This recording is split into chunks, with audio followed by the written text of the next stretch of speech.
பெண்ணுக்கும் ஆணை தேர்ந்தெடுக்கிற உரிமை கொடுக்கப்பட்டிருக்குது அப்படிங்கிறத நாங்கள் என்ன செய்யணும், புரிந்து கொள்ள வேண்டும். ஏன்னா நபிகள் நாயகம் ஸல்லல்லாஹு அலைஹி வஸல்லம் அவங்கக்கிட்ட ஒரு பெண்மணி வந்து சொல்கிறாங்க, யா ரசூலல்லாஹ், என்னுடைய தந்தை எனக்கு ஒரு திருமணம் முடிச்சு தந்துட்டாங்க, எனக்கு அவரில் விருப்பம் இல்லை அப்படின்னு சொல்கிறாங்க. நபிகள் நாயகம் ஸல்லல்லாஹு அலைஹி வஸல்லம் அவங்க அந்த திருமணம் செல்லுபடியற்றது, நீங்கள் விரும்பினா அவரை விட்டு பிரியலாம் என்று முழு உரிமையும் ஒரு பெண்ணுக்கு கொடுக்குறாங்க. அப்போ அந்த பெண் சொல்கிறாங்க, நான் அவருடைய வாழ்ந்துட்டு போகிறேன், ஒரு பெண்ணுக்கு என்ன உரிமை இருக்கிறது அப்படிங்கிறத தெரிஞ்சுக்கிறதுக்காக நான் கேட்டேன் அப்படிங்கிறாங்க. அப்போ இஸ்லாமிய மார்க்கம் பெண்களுக்கு ஒரு உரித்து கொடுத்துட்டு ஒலிகாரர் விரும்பியும் மணமகள் விரும்பலாட்டி அந்த கல்யாணத்தை நடத்தி வைக்க முடியாது. அவங்களும் அதை விரும்பணும். ஏனோ என்று தலையாட்டிட்டு போகிற ஒரு விஷயம் இல்லை. ஒரு கரு உண்டாகிறதாக இருந்தால் அதில் 23 சோடி குரோமோசோம் நிறமூர்த்தங்கள் தகப்பனுடையதும் மனைவியுடையதும் தாயுடையதும் சேரணும். ஆணுடைய உயிரணுவிலையும் பெண்ணுடைய சினமுட்டையிலையும் குரோமோசோம்கள் 23 சோடி 23 சோடி 46 சோடி குரோமோசோம்கள் சேர்ந்து ஒரு குழந்தை உருவாகுது. அந்த குரோமோசோமுக்குள்ள மரபணுக்களும் கடத்தப்படும். தந்தை, தந்தையுடைய தந்தை, அவருடைய தந்தை, இப்படி பரம்பரையினுடைய சில அலகுகள் அதில் கடத்தப்படுது. அவருடைய கோபம், அவருடைய உடல் கட்டமைப்பு, அவருடைய ஆளுமை, இப்படி வெக்க சுபாவம், நிறைய விடயங்கள் பரம்பரை ரீதியாகவும் ஒருத்தருக்கு கடத்தப்படுது. இப்படி கடத்தப்பட்டு தான் ஒரு தனித்துவம் உருவாகுது. ஒரு மனிதனுடைய தனித்துவத்தை தீர்மானிக்கிறது சூழலும் பரம்பரையும். இது நம்ம எல்லாருக்கும் தெரியும். எனவே திருமணம்ங்கிறது ஒரு 1000 காலத்து பயிர். நமக்கு மட்டுமில்லை, நம்முடைய பிள்ளைகளுக்கெல்லாம் சேர்த்து ஒரு 1000 காலத்து பயிர். ரொம்ப முக்கியமான ஒரு விடயம் இது. அதனால ஒரு கணவனை மனைவி தேர்ந்தெடுக்கிறதும் மனைவி கணவனை தேர்ந்தெடுக்கிறதும் ஒரு முக்கியமான ஒரு விஷயம். அல்லாஹ் தஆலா திருக்குர்ஆன்ல ஒரு அழகான ஒரு ஒரு உதாரணம் சொல்லி இந்த திருமண பந்தத்தை சொல்றாங்க. ஹுன்ன லிபாசுல்லக்கும் வ அன்தும் லிபாசுல்லஹுன்னங்கறாங்க. இந்த பெண்கள் உங்களுக்கு ஆடை, நீங்கள் பெண்களுக்கு ஆடை என்று அல்லாஹ் தஆலா சொல்றாங்க. ஒரு கணவனை பொறுத்த வரைக்கும் மனைவி அவருடைய ஆடை, ஒரு மனைவியை பொறுத்த வரைக்கும் கணவன் அவளுடைய ஆடை. அல்லாஹ் தஆலா எந்த ஒரு பேச்சையும் வீணுக்காக பேச மாட்டான். அல்லாஹ்வுடைய பேச்சு கருத்து ஆழம் உள்ளதாக இருக்கும். கவிதை நயங்களில் எதை வேணுமென்றாலும் பேசிட்டு பேசலாம். ஐஸ்கிரீம் சிலையே என்று சொல்லிடுவாங்க ஒருத்தர், ஒரு பொம்பளை. இதில் கேட்கறதுக்கு என்னமோ புது கவிதையாக இருக்கும், அர்த்தங்களை தோண்டி இருக்க முடியாது. அல்லாஹ் தஆலா சொல்கிறான், கணவன் மனைவிக்கு ஆடை, மனைவி கணவனுக்கு ஆடை என்கிறான். ஆடை என்றால் அதில் எல்லா விஷயத்தையும் நாங்கள் பொருத்தி பார்க்கணும். ஆடைங்கிறது நாம் அணிஞ்சிக்கிறது, ஆடைங்கிறது நாம் அணிஞ்சிக்கிறது, அதை நாங்கள் தேர்ந்தெடுக்கணும்.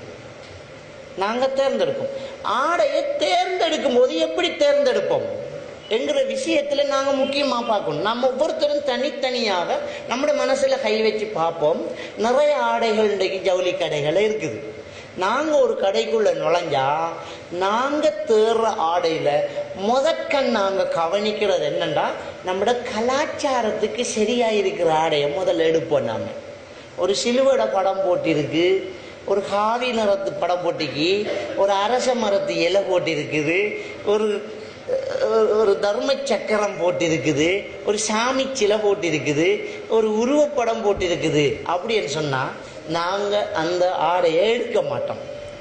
அல்லது தெளிவாக அந்நியர்கள் போடக்கூடிய ஆடைகளான தோற்றத்திலையும் அமைப்பிலையும் டிசைன்லையும் இருந்துட்டேன்டா நாங்கள் அதை எடுக்க மாட்டோம். நாங்கள் சொல்லுவோம், நான் ஒரு முஸ்லீம், அதுக்கேற்ற மாதிரி ஒரு உடுப்பத்தாங்கன்னு சொல்லுவோம். வேணாம், அந்த உருவப்படம் வேணாம், இந்த சிலப்படம் வேணாம், இந்த சாமி படம் வேணாம், இந்த எழுத்துக்கள் வேணாம், இந்த ஓம் என்கிற மந்திரம் வேணாம், இதெல்லாம் வேணாம். நான் ஒரு முஸ்லீம், எனக்கு கலாச்சாரத்துக்கு ஏற்ற மாதிரி ஒரு உடுப்பை போடம்போம். அதுக்கு பிறகு அதில் நல்லது தேர்ந்தெடுப்போம். அதில் ரொம்ப அழகானது கலாச்சாரத்துக்கு ஏற்ற உடுப்பு 4 வச்சிருப்பாங்க, 40 வச்சிருப்பாங்க, ஏன் 4000 வச்சிருப்பாங்க. அதுக்குள்ள இப்போ நாங்கள் நமக்கு அழகா தோன்றதை எடுப்போம். எடுத்து நமக்கு இது பொருந்துதான்னு போட்டு பார்ப்போம். என்ன போட்டு பார்க்குறோம் என்ற அளவு தானா இது, அழகா இருக்குங்கிறதுக்காக இறுக்கமாகவும் இடுக்காகவும் போட்டுக்க மாட்டோம். அழகா இருக்கிறதுங்கிறதுக்காக பெருசாகவும் போட மாட்டோம். எனக்கு இது பொருந்துதா, அதை நம்ம பார்க்க போறோம். மூன்றாவது, நம்முடைய தொழிலுக்கும் நம்முடைய அன்றாட நடவடிக்கைகளுக்கும் ஏற்ற ஆடையத்தான் நாங்கள் எடுக்க போறோம். ஒரு கவர்மெண்ட் சர்வர், ஒரு கவர்மெண்ட் ஆஃபீஸர், அவர் உடுப்பு எடுக்கும் போது அவரை ஆஃபீஸுக்கும் சேர்த்த மாதிரி பார்ப்பார். ஒரு லைட் கலர்ல ஒரு சின்னதாக செக், அவரை டியூட்டிக்கும் இதை போற மாதிரி பார்ப்பார். அவரை டியூட்டிக்கும் அது சரியா இருக்கணும் அப்படின்னு பார்த்துக்குவார். ஆஃபீஸில் பூண்டைக்கு தொழில் இல்லாமல் சும்மா நிற்கிறவர், அவர் என்ஜாய் டைம். அவர் என்ன செய்வாருன்னா, அவருக்கு இதை பற்றி பார்த்தீங்கன்னா நல்ல டார்க் கலர், நல்ல டிசைன் எல்லாம் போட்டு அவருக்கு கையை இங்கே உருட்டி எடுத்து பட்டன் கொட்டினா அவருக்கு பிரச்சனை இல்லை. இப்படி பட்டன் அவரை ஸ்டைலில் பார்ப்பார். அவரை மனசில் என்ன இருக்குதோ அதுக்கு உடுப்பு வெளியில் வந்துடும் பாருங்க. அவரை மனசில் உடுப்பு என்ன இருக்குது, அவர் மனசில் என்ன என்ஜாய் டைப் இருக்குது, அவரை ஜொலி டைப் எப்படி இருக்குது, யாரை அவர் நேசிக்கிறார், உலகத்தில் யார் அவர் பின்பற்றுறாரோ அந்த வெளிப்பாடு இவருடைய ஆடை தெரிவில் என்ன செய்யும், வந்துடும். ஒரு கிரிக்கெட் பிளேயரை ரசிச்சுக்கிட்டு கிரிக்கெட்ல அப்படியே லைச்சு போய் இருக்கிற ஒருத்தருக்கு அது மாதிரியான அந்த கிரிக்கெட் ஸ்டார்கள் போடுற மாதிரியான ஒரு உடுப்புண்டா ரொம்ப சந்தோஷப்படுறார். அது தந்துடும். புதுசா ஒரு படம் வந்தால் அந்த படத்துல பேர் இருக்கும். இப்ப போட்டு போறானுகள் ட்ரௌசர்லயே தலைவா வண்டடிச்சிருக்கு. தலைவா என்னடா ஒரு படம் வந்துருக்கு. அப்படி போட்டுருவோம் பாருங்க. அப்ப அந்த ஆடை தெரிவில்ல ஃபெஸ்ட்டுக்கு நம்ம கலாச்சாரத்தை பார்த்துடுறோம், அதுக்கு பின்னால் அழகை பார்க்குறோம், நமக்கு அருமையான அளவா இருக்குதான்னு பார்க்குறோம்.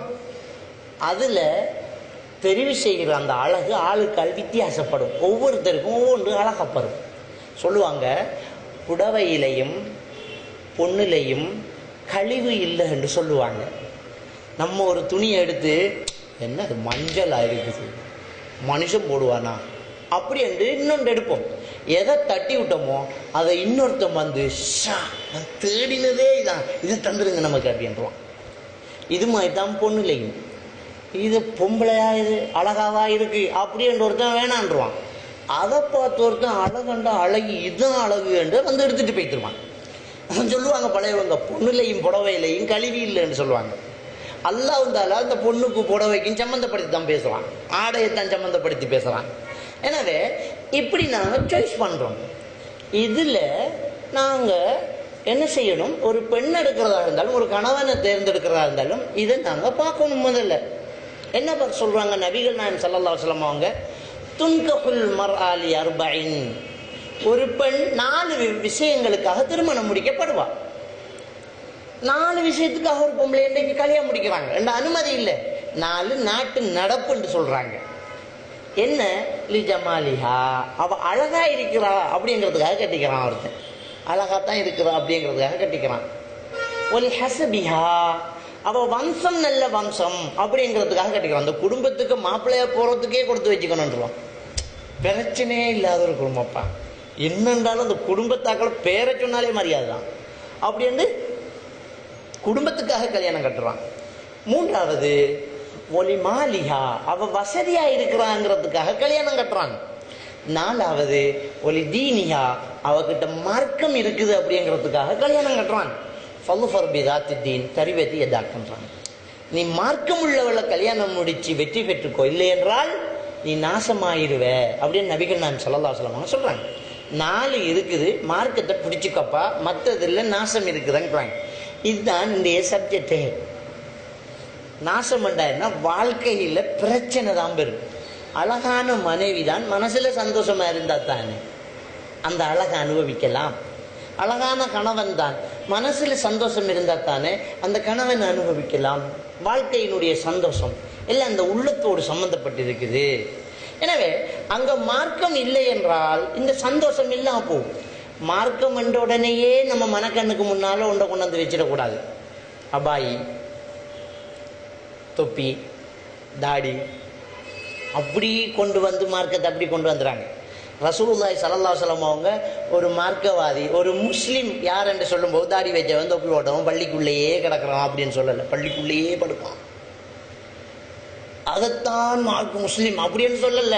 அல் முஸ்லிம் மன் சலிமல் முஸ்லிமூன மின் லிசானிஹி வ யதிஹி அப்படின்றாங்க. ஒரு முஸ்லிம் யார் என்றால் அவன் நாவாலையும் அவன் கையாலையும் அடுத்தவங்களுக்கு இடையூறு கொடுக்காம இருந்தா அவன் தான் முஸ்லிம். அடுத்தவங்கிறதுல மிச்சம் முக்கியம் ஒருத்தர வைஃப் பிள்ளைகள், ஒருத்தர கணவன் பிள்ளைகள், மிச்சம் நெருக்கமாக தானே. அங்கிருந்தா ஸ்டார்ட். நம்ம பார்க்கும்போது பொண்டாட்டி பிள்ளைய விட்டு பக்கத்துக்காரனை விட்டு பார்க்கப்படா, இங்கிருந்து ஸ்டார்ட் பண்ணுங்க. ஒருத்தர நாவாலையும் கையாலையும் அடுத்தவங்களுக்கு ஒருத்தர மனைவிக்கு ஒருத்தர கணவனுக்கு பிரச்சனை தொந்தரவு கஷ்டம் கொடுக்கலாட்டி அவள் தான் முஸ்லீம். அதுக்கு பின்னால் அவள் பரதா போடுவா, ஹபாய் போடுவா, அதுக்கப்புறம் அவர் தாடி வச்சிருப்பார், அதெல்லாம் வெளியில். அதுக்கு பிறகு முதல்ல நம்மளால் அடுத்தவனுக்கு எந்த பிரச்சனையும் இல்லை. இந்த தீன் இருந்தால் வெற்றி தான். இந்த தீனை வைத்து வெற்றிக்கோ. அப்போ ஒரு உடுப்பை தேர்ந்தெடுக்கும் போது நாங்கள் கல்ச்சரை பார்க்குறோம், என்னுடைய கலாச்சாரத்துக்கு ஏற்ற ஆடை தானான்னு பார்க்குறோம். ஒரு பெண்ணை தேர்ந்தெடுக்கும் போது என்னுடைய கலாச்சாரம் அங்கே இருக்குதான்னு பார்க்கணும். ஒரு கணவனை தேர்க்கும் பொழுது நம்முடைய கலாச்சாரம் எங்கே இருக்குதான்னு பார்க்குறோமா?